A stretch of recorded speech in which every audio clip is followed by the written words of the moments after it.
జిందాబాద్ జిందాబాద్ జిందాబాద్ జిందాబాద్ జిందాబాద్ అరికట్టాలి medical pharma మాఫియాను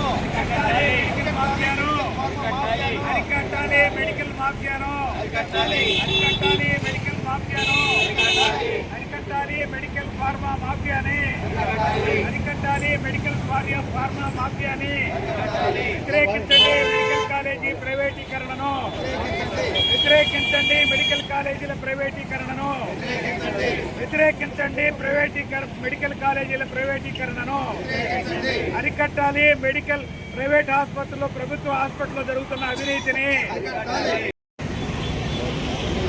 ఈరోజు భారత కమ్యూనిస్ట్ పార్టీ సిపిఐ రాష్ట్ర సమితి పిలుపు మేరకు రాష్ట్ర వ్యాప్తంగా మెడికల్ మాఫియా అలాగే ఫార్మా మాఫియాకి వ్యతిరేకంగా పెద్ద ఎత్తున రాష్ట్ర వ్యాప్తంగా ఆందోళన కార్యక్రమం జరుగుతుంది.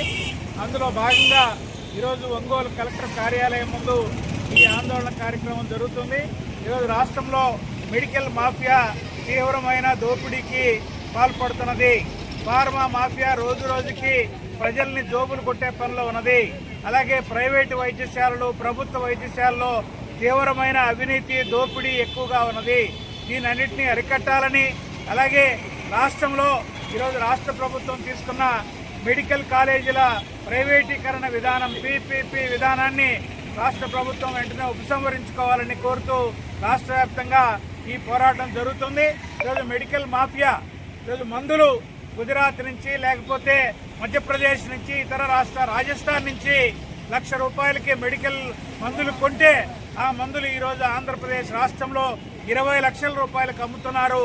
ఇటువంటి దోపిడీ జరుగుతూ ఉంది. అలాగే ఈరోజు జనరిక్ పేరుతోటి పెద్ద ఎత్తున మెడికల్ దోపిడీ జరుగుతుంది. ఫార్మసిస్టులు ఫార్మా దోపిడీ ఎక్కువగా ఉన్నది. అలాగే ఫార్మసిస్టులకు సంబంధించి ప్రజలను దోచుకునే పనిలో ఉన్నారు. ప్రభుత్వ హాస్పిటల్స్ ఈరోజు తీవ్రంగా రోజువారీ ప్రజల్ని దోపిడీకి గురి చేస్తూ ఉన్నాయి. వీటన్నిటికీ వ్యతిరేకంగా రాష్ట్ర వ్యాప్తంగా కమ్యూనిస్ట్ పార్టీ ఉద్యమాన్ని ప్రారంభించింది. ప్రభుత్వం దీని మీద నియంత్రణ విధించాలి. అలాగే మెడికల్ కౌన్సిల్ మొత్తం మీద అజమాయిషీ ఉండాలని చెప్పి ఈ సందర్భంగా కమ్యూనిస్ట్ పార్టీ సందర్భంగా డిమాండ్ చేస్తూ రాష్ట్రంలో ఈ ఉద్యమం ఇది ఆరంభం. మరి పెద్ద ఎత్తున మెడికల్ మాఫియాకి వ్యతిరేకంగా మెడికల్ కాలేజీ ప్రైవేటీకరణకు వ్యతిరేకంగా పెద్ద ఎత్తున ఉద్యమం భవిష్యత్తులో జరగబోతున్నది.